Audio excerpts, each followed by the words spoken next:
I was staring at my ceiling at 3 a.m., heart racing, thinking about everything I hadn't done yet.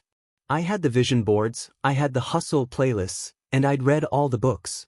But if I looked at my bank account or my actual progress, nothing had moved in 6 months.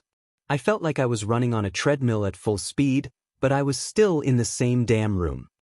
Here's the thing. Most of us aren't failing because we lack talent or opportunity.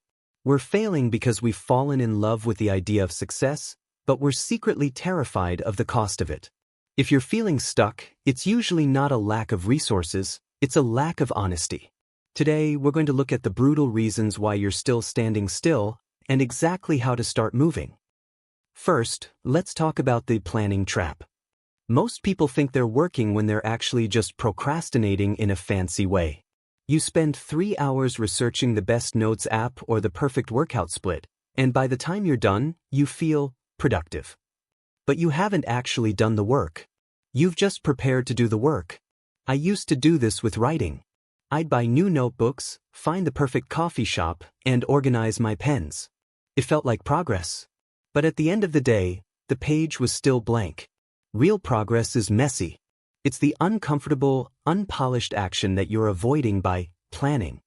If you want to get where you're going, you have to stop preparing and start embarrassing yourself. Now, I know what you're thinking, but I am taking action, it's just not working. Actually, that's usually a lie we tell ourselves to feel better. Look at your last 24 hours. How much of that time was spent on things that actually move the needle? Most of us are addicted to busyness. We answer emails, we scroll for inspiration, we take meetings that could have been a text. We're doing the 80% of tasks that only give us 20% of the results. The brutal truth is that you're likely spending your best energy on your lowest priorities because they're safer. They don't carry the risk of failure. This brings us to the hardest pill to swallow. You're protecting your ego. As long as you don't go all in, you have an excuse for why you haven't made it yet. You can say, "Oh, I just didn't have enough time," or "I wasn't really trying that hard." But if you give it 100% and you still fail, that's scary. That's a hit to who you think you are. So, you stay in this middle ground, not failing enough to be embarrassed, but not succeeding enough to be satisfied. But here's the shift. You have to realize that your current comfort is actually a slow-motion disaster. You're trading your potential for a sense of safety that isn't even real. Stop looking for the secret hack or the perfect timing. There isn't a version of your future self that magically has more willpower than you do right now. The only difference between that person and you is that they stopped negotiating with their own excuses.